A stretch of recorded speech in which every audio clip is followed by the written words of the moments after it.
Bismillahirrahmanirrahim. Assalamualaikum warahmatullahi wabarakatuh. Waalaikumsalam warahmatullahi wabarakatuh. Innal hamdalillah nahmaduhu ta'ala wa nasta'inuhu wa nastaghfiruh wa nastahdihi wa natubu ilaih wa na'udzu billahi min syururi anfusina wa sayyiati a'malina may yahdihillahu fala mudhillalah wa may yudlil fala hadiyalah. Asyhadu an la ilaha illallah wahdahu rabbi la syarikalah wa asyhadu anna Muhammadan abduhu wa rasuluh. Qala Allah ta'ala fi kitabihil karim, ya ayyuhalladzina amanu taqullaha haqqa tuqatih wa la tamutunna illa wa antum muslimun, amma ba'd. Allahumma inna nas'aluka ilman nafi'an wa rizqan tayyiban wa amalan mutaqabbala. Ya Hayyu ya Qayyum birahmatika nastaghith, aslih lana sya'nana kullah wa la takilna ila anfusina tarfata ain. Para hadirin, akhwat wa ummahat fillah, rahimani wa rahimakumullah. Alhamdulillah, kita bersyukur kepada Allah Subhanahu wa taala. Pada kesempatan ini insyaallah kita akan melanjutkan pembahasan Surat Fussilat.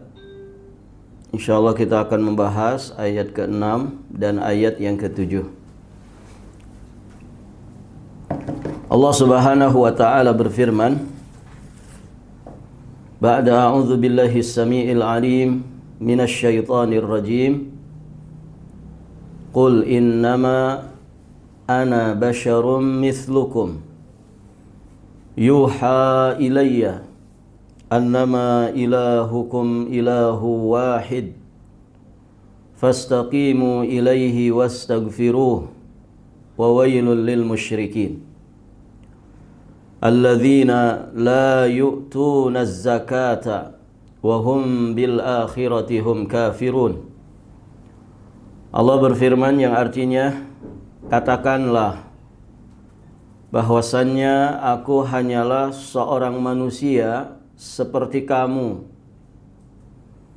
Diwahyukan kepadaku bahwasannya ilahukum annama ilahukum ilahu wahid, bahwasannya Tuhan kamu adalah Tuhan yang Maha Esa.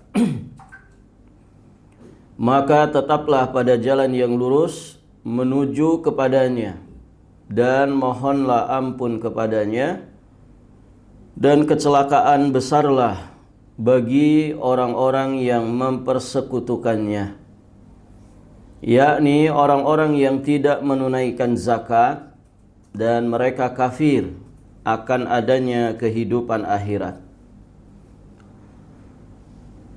Ibu-ibu yang dirahmati Allah, ayat ke-6 ini mirip dengan ayat ke-110 dari surat Al-Kahfi, di mana Allah Subhanahu wa taala juga berfirman, Qul innama ana basyarum mithlukum yuha ilayya annama ilahukum ilahu wahid.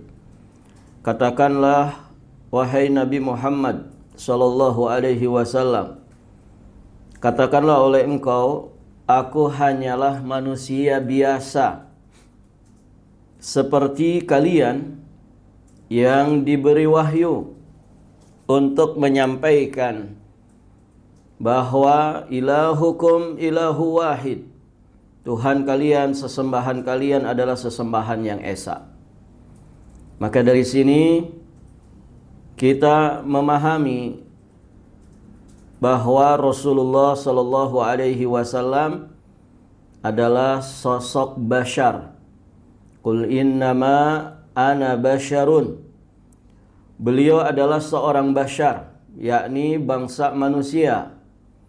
Tentu dengan sifat-sifat kemanusiaan yang melekat pada dirinya.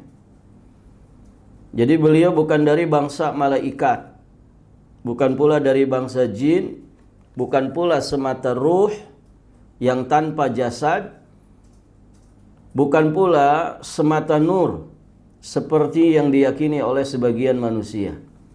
Beliau adalah Al-Bashar. Kalimat Al-Bashar ini, ibu-ibu yang dirahmati Allah, di dalam Al-Quran disebutkan sebanyak sekitar 36 kali. Tersebut di dalam 26 surat yang berbeda-beda. Kata para ulama, istilah Bashar ini menunjuk pada keberadaan Nabi sebagai makhluk jasmani yang berjasad kasar. Ya, sebagaimana disebutkan juga di dalam surat Yusuf ayat 31. Allah Subhanahu wa taala berfirman, "Falamma sami'at bimakrihinna arsalat ilaihinna wa a'tadat lahunna muttaka'an wa atat kulla wahidatin minhunna sikina wa qalat ikhruj 'alaihin falamma ra'ainahu akbarnahu wa qatta'na aydiyahunna wa qulna hasya lillah ma hadza bashara in hadza illa malakun karim." Perhatikan di sini kisah Nabi Yusuf alaihi salam. Maka tatkala wanita itu, Zulaikha, mendengar cercaan mereka, yakni wanita-wanita Mesir, diundangnyalah wanita-wanita itu dan disediakannya bagi mereka tempat duduk, dan diberikannya kepada mereka masing-masing sebuah pisau untuk memotong jamuan. Kemudian dia berkata kepada Yusuf, "Keluarlah, nampakkanlah dirimu kepada mereka." Maka tatkala wanita-wanita itu melihat Nabi Yusuf, mereka kagum kepada keelokan rupanya dan mereka melukai jari tangannya. Seraya mereka berkata, "Hasya lillah, maha sempurna Allah, ma hadza bashara." Ini bukanlah manusia, ini bukanlah bashar. In hadza illa malakun karim. Sesungguhnya ini tidak lain hanyalah malaikat yang mulia.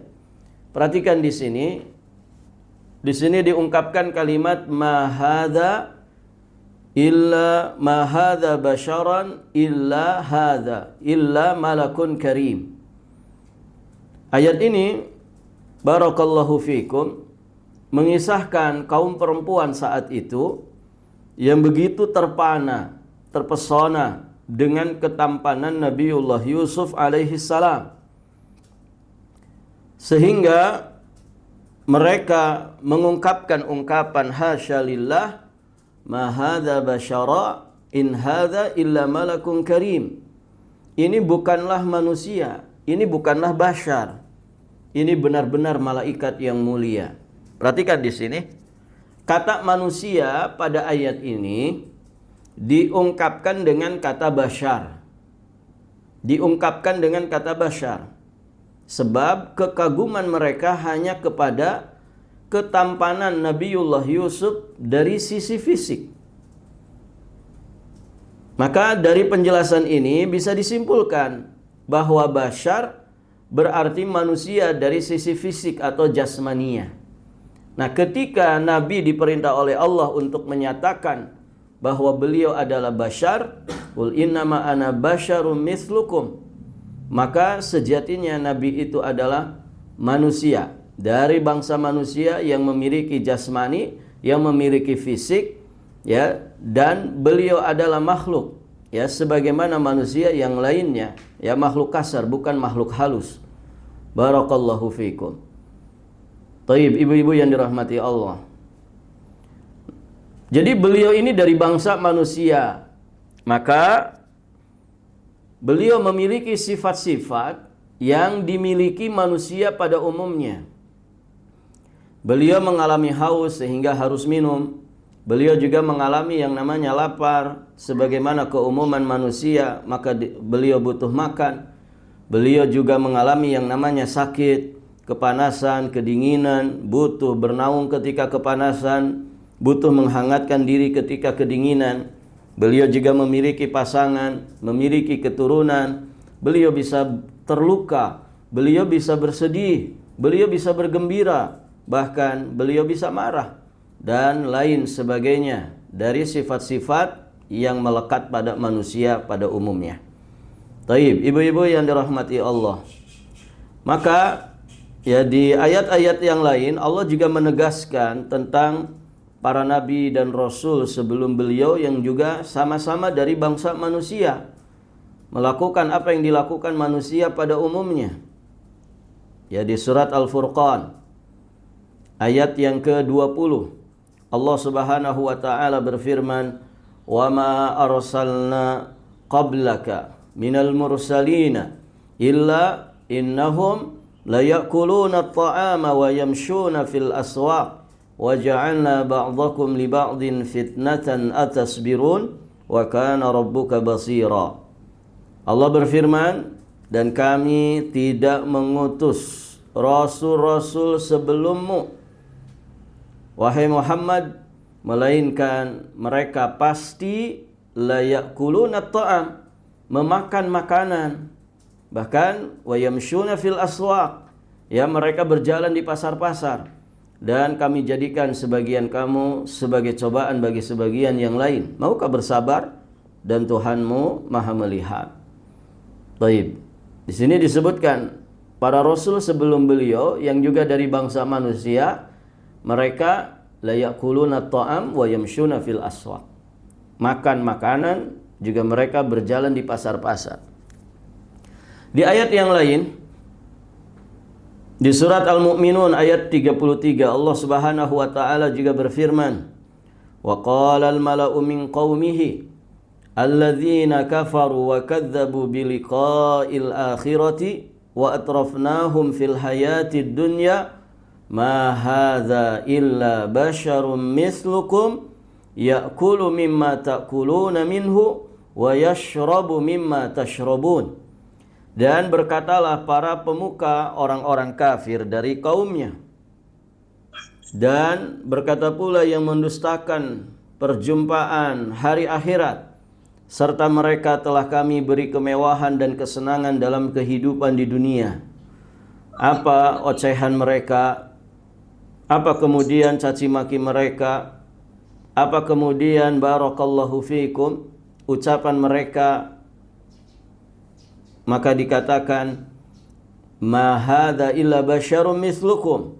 Orang ini tidak lain hanyalah manusia seperti kamu. Dia makan apa yang kamu makan, dan dia pun minum apa yang kamu minum. Taib. Ini orang-orang kafir yang kemudian mendustakan dakwah Rasul. Mereka mencemooh, mereka menghina, mereka merendahkan dan menghilangkan sisi keistimewaan yang ada pada Nabi dan Rasul, bahwa mereka itu walaupun manusia biasa, mereka diistimewakan dengan diberi wahyu kepada mereka.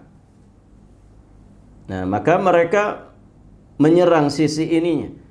Illa basyarum ma hadza illa basyarum mithlukum ya'kulu mimma ta'kuluna minhu wa yashrabu mimma tashrabun. Taib. Maka dari sini juga kita memahami bahwa mereka para nabi dan rasul itu dari bangsa manusia yang makan seperti apa yang dimakan manusia pada umumnya, dan mereka juga minum seperti apa yang diminum manusia pada umumnya. Kemudian di dalam hadis riwayat Imam Al-Bukhari dan Imam Muslim, Nabi juga menyatakan, "Innama ana basyarum mislukum." Sesungguhnya aku hanyalah manusia biasa seperti kalian. Ansa kama tansaun. Aku bisa lupa sebagaimana kalian juga bisa lupa. Fa idza nasitu fadzakiruni. Namun apabila aku lupa, maka ingatkanlah. Taib. Dari tiga dalil ini jelas ya, bahwa ketika Nabi dikatakan sebagai basyar, maka apa yang pada umumnya ya, sifat-sifat yang pada umumnya melekat pada manusia, maka juga melekat pada mereka. Makan makanan, minum minuman, dan mereka berjalan di pasar, mereka juga bisa lupa. Namun perhatikan di sini, lupanya seorang nabi, seorang rasul, terkhusus nabi kita Muhammad sallallahu alaihi wa alihi wasallam, itu bukanlah lupa ya sebagaimana lupa manusia yang lainnya. Lupanya beliau pasti mengandung hikmah. Lupa di dalam salat misalkan. Lupa beliau di dalam salat itu hakikatnya merupakan nikmat Allah yang dianugerahkan kepada umat ini juga sebagai penyempurna dinul Islam, agar kaum muslimin, agar umat Islam mencontoh Nabi Shallallahu Alaihi Wasallam dalam pensyariatan ketika terjadi lupa di dalam sholat. Nah ini, barakallahu fikum. Jadi lupanya Nabi, lupa yang tidak mencacati kerasulan dan kenabiannya, tidak mencacati wahyu. Justru lupanya itu bagian daripada nikmat Allah untuk umat ini, supaya umat ini mengerti bagaimana ketika mereka nanti bersikap saat mengalami yang namanya lupa. Ya, barakallahu fikum. Makanya di dalam ibadah salat ada istilah sujud sahwi bagi orang-orang yang lupa ya jumlah rakaat atau lupa beberapa perkara di dalam salatnya. Dan inilah kata para ulama pengertian dari hadis yang ada di dalam kitab Al-Muwatta, inni la ansa au unassa li as-sunnah. Sesungguhnya aku juga lupa atau diberi sifat lupa agar kemudian aku ini menjadi contoh bagi manusia saat mereka mengalami kelupaan. Taib. Ibu-ibu yang dirahmati Allah. Kemudian pelajaran berikutnya yang bisa kita ambil dari ayat yang ke-6 ini, Nabi menyatakan yuha ilayya, diwahyukan kepadaku. Diwahyukan kepadaku. Inilah titik perbedaan antara Rasulullah sallallahu alaihi wasallam dengan manusia pada umumnya. Beliau bashar, iya, beliau dari bangsa manusia. Maka sifat-sifat yang melekat pada manusia pada umumnya melekat juga pada beliau. Ya sebagaimana yang tadi kita sampaikan. Namun di sini Allah tegaskan bahwa beliau memiliki keistimewaan. Yang dengan keistimewaan ini manusia tidak boleh mendustakan. Tidak boleh mendustakan syariatnya. Beliau memang manusia biasa sebagaimana manusia pada umumnya. Dilihat dari sisi ya beliau sebagai bangsa manusia. Namun beliau diistimewakan oleh Allah Subhanahu wa taala dengan wahyu yang Allah Subhanahu wa taala turunkan kepadanya. Maka dari sini kita memahami meskipun pembawa risalah itu adalah seorang manusia, pesan yang dibawanya itu adalah kebenaran mutlak yang datang dari Allah Subhanahu wa taala sehingga tidak boleh didustakan. Nabi sebagai bashar maka tidak boleh sampai dinaikkan derajatnya ke derajat Tuhan. Ketika Nabi diistimewakan dengan nubuah dan risalah, maka tidak boleh bagi manusia untuk kemudian mendustakan dan meremehkannya. Sehingga ada kaidah di kalangan para ulama, Abdullah ya, Nabi Muhammad itu adalah Abdullah fala yu'bad. Beliau hamba Allah maka tidak boleh diibadahi. Wa rasuluhu, dan beliau juga adalah sebagai rasul Allah, fala yukadzab, maka tidak boleh didustakan. Karena hakikatnya apa yang beliau sampaikan, apa yang beliau wahyukan, apa yang beliau dakwahkan, sejatinya itu wahyu dari Allah Subhanahu wa taala. Taib. Dan keistimewaan inilah yang kemudian harus diperhatikan oleh manusia. Jangan memandang beliau sebagai manusia biasa, karena beliau diistimewakan oleh Allah Subhanahu wa taala dengan wahyu. Dan kewajiban kita tentunya adalah mengimaninya. Iman bahwa beliau adalah nabi dan utusan Allah Subhanahu wa taala yang mesti kita ikuti setiap petunjuknya.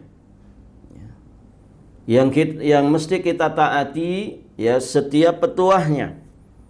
Ya, karena apa yang disampaikan oleh nabi itu sejatinya wahyu dari Allah. Wa may yantiqu 'anil hawa in huwa illa wahyu yuha. Baik. Kemudian di dalam ayat ini juga ditegaskan bahwa yang diwahyukan kepada Nabi Muhammad sallallahu alaihi wasallam, dan ini yang menjadi inti wahyu yang disampaikan kepada Rasulullah Muhammad sallallahu alaihi wasallam, bahkan kepada seluruh nabi dan rasul yang lainnya. Apa inti wahyu yang disampaikan? Annama ilahukum ilahu wahid. Bahwasannya sesembahan kalian itu adalah sesembahan yang esa. Sesembahan yang hak itu hanyalah sesembahan yang satu, yang tunggal, yang esa. Itulah Allah Azza wa Jalla. Ini wahyu utama yang menjadi inti ajaran yang diturunkan dan disampaikan, bahwa tidak ada sesembahan yang hak disembah dengan sebenar-benarnya kecuali hanyalah Allah yang Maha Esa. Dan ini untuk semua nabi dan rasul. Al-anbiya dinuhum wahid. Para nabi itu agama mereka satu, yakni dinul Islam. Inti ajarannya satu, yakni ajaran tauhid, mengajak umat manusia untuk menyembah Allah semata dan menjauhi taghut, menjauhi segala sesembahan selain Allah. Kemudian ibu-ibu yang dirahmati Allah, pelajaran yang kelima, setelah itu Allah Subhanahu wa taala memerintahkan untuk beristiqamah setelah menjelaskan inti ajaran atau wahyu utama yang dibawa oleh Nabi Shallallahu Alaihi Wasallam. Berikutnya Allah perintahkan supaya istiqamah. Ini perintah istiqamah karena dan di jalan Allah. Istiqamah harus karena Allah dan harus di jalan Allah. Ini terungkap pada kalimat fastaqimu ilaihi. Beristiqomahlah kalian. Beristiqomahlah kalian kepadanya. Maksudnya manusia yang sedang menjalani setiap episode kehidupannya, ya setelah dia meyakini keesaan Allah Subhanahu wa taala, bahwa Allah satu-satunya ilah yang hak untuk disembah, maka istiqomahlah dengan keimanan, ketauhidan seperti ini ketika kita menuju Allah. Berarti istiqomah karena Allah, kemudian juga istiqomah di jalan Allah saat kita menuju Allah. Karena bagaimana kemudian orang bisa sampai kepada Allah kalau tidak mau meniti jalannya? Jalan menuju Allah itu jalan yang lurus, siratal mustaqim. Maka jangan menyimpang dari jalan Allah yang lurus ini. Istiqomahlah di atas jalan Allah ini. Istiqomahlah karena Allah. Insya Allah kita akan sampai kepada tujuan dengan selamat. Dan ini perintah yang sangat penting.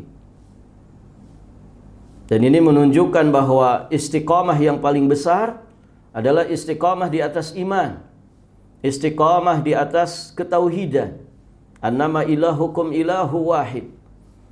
Kalau kemudian seorang hamba Allah mampu untuk istiqamah di atas ajaran Islam, di atas akidah Islam, di atas iman dan ketauhidannya, maka akan mudah baginya untuk istiqamah ya di perkara-perkara lain dalam agama dan syariat ini. Fastaqimu ilaih. Kemudian pada kalimat berikutnya Allah Subhanahu wa taala dengan kasih sayangnya memerintahkan kita semua selain perintah istiqomah juga perintah untuk istighfar. Fastaqimu ilaihi wastaghfiruh, dan beristighfarlah kalian kepadanya. Memohon ampunlah kalian kepadanya. Ini kasih sayang Allah Subhanahu wa taala. Jadi sejatinya ini kasih sayang Allah kepada kita yang sedang terus mengupayakan keistiqomahan di atas tauhid, yang terus sedang mengupayakan istiqamah di atas iman, di atas amal saleh. Bahwa ibu-ibu yang dirahmati Allah, ketika ada perintah istighfar ini setelah perintah istiqamah, ini ada isyarat di dalamnya bahwa sehebat apapun seorang hamba untuk meraih keistiqomahan di dalam iman, di dalam berilmu, di dalam beramal saleh, sehebat apapun seorang hamba untuk meraih keistiqomahan di semua bidang syariat agama ini, tetap saja ia akan jumpai kekurangan padanya. Oleh karena itu, dengan kasih sayangnya Allah Subhanahu wa taala perintahkan mereka untuk menutup kekurangan itu dengan istighfar. Makanya banyak sekali nasihat para ulama dari zaman ke zaman untuk kita selalu mendawamkan istighfar. Dan itu sejatinya petunjuk dari Allah dan Rasulnya. Setiap kali selesai dari satu amalan, perintah istighfar itu selalu ada. Selesai wudhu ada perintah istighfar, taubat. Ya, selesai sholat juga demikian. Selesai dari ibadah puasa, selesai dari ibadah haji, ya selesai kita dari bermajlis, ada kafaratul majlis yang isinya juga istighfar dan taubat. Maka ini sejatinya kasih sayang Allah kepada kita, ya, bahwa Allah Maha tahu dengan segala kelemahan manusia. Allah Maha tahu dengan segala kekurangan yang ada pada kita. Maka tutuplah semua kekurangan itu dengan istighfar dan taubat kepada Allah Subhanahu wa taala. Dan disinilah hikmahnya kenapa Nabi mengajari kita taubat itu setiap hari. Pelajaran berikutnya, ibu-ibu yang dirahmati Allah, ini pelajaran yang terakhir.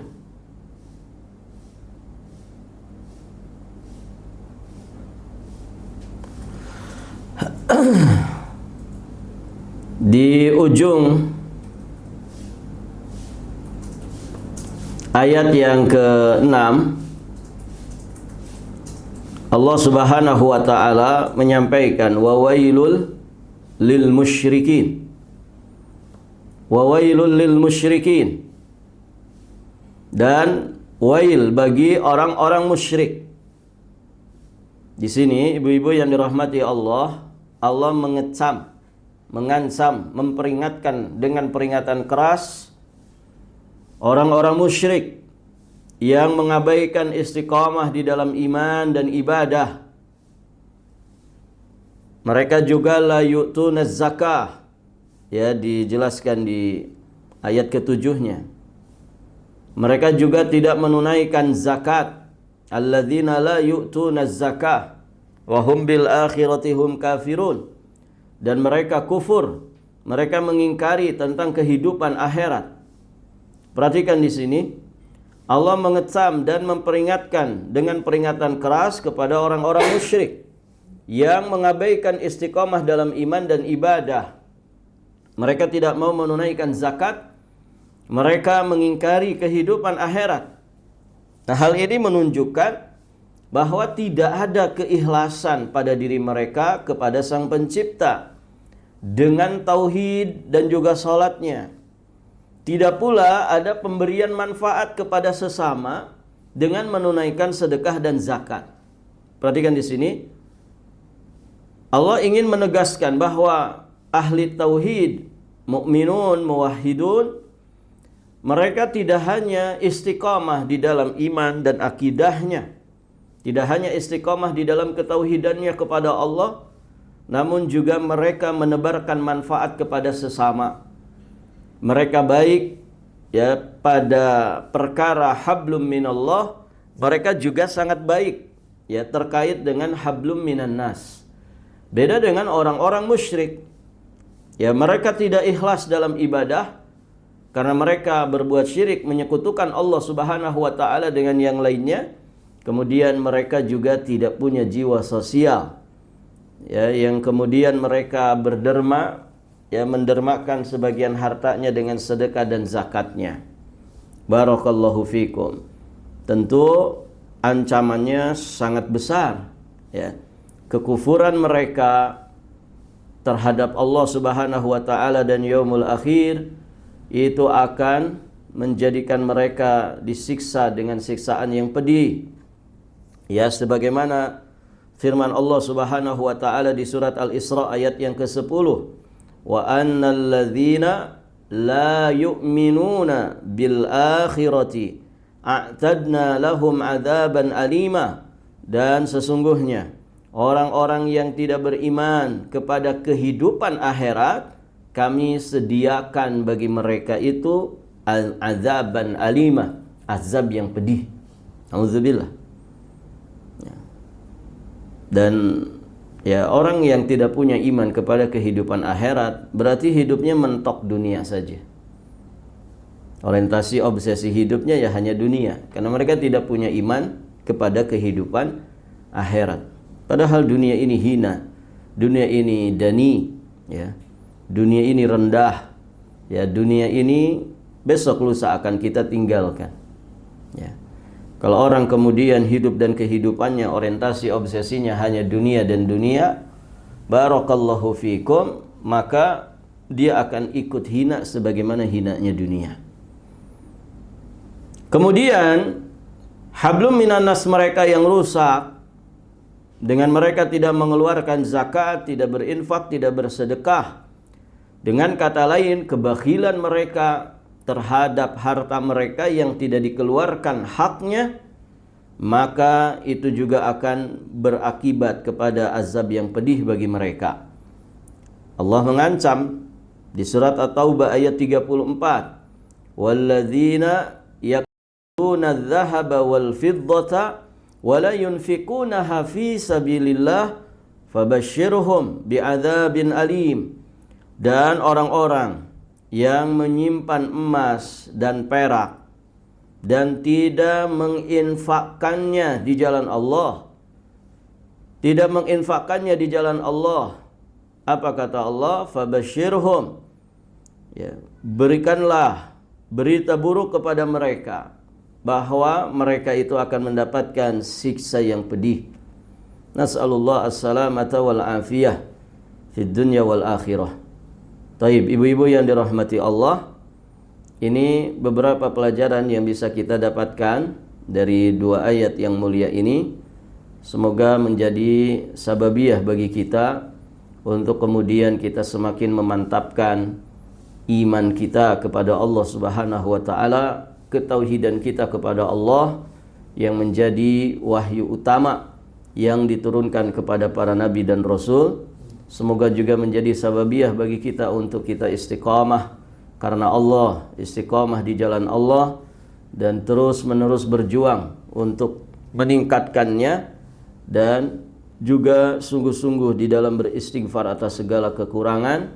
Kemudian barakallahu fikum, terus menerus di dalam memperbaiki hubungan kepada Allah Azza wa Jalla, kemudian memperbaiki hubungan dengan sesama hamba Allah Subhanahu wa taala. Barakallahu fikum. Baik ibu-ibu yang dirahmati Allah, sampai di sini saja pelajaran kita. Insyaallah taala nanti kita lanjutkan di kesempatan berikutnya biidznillah.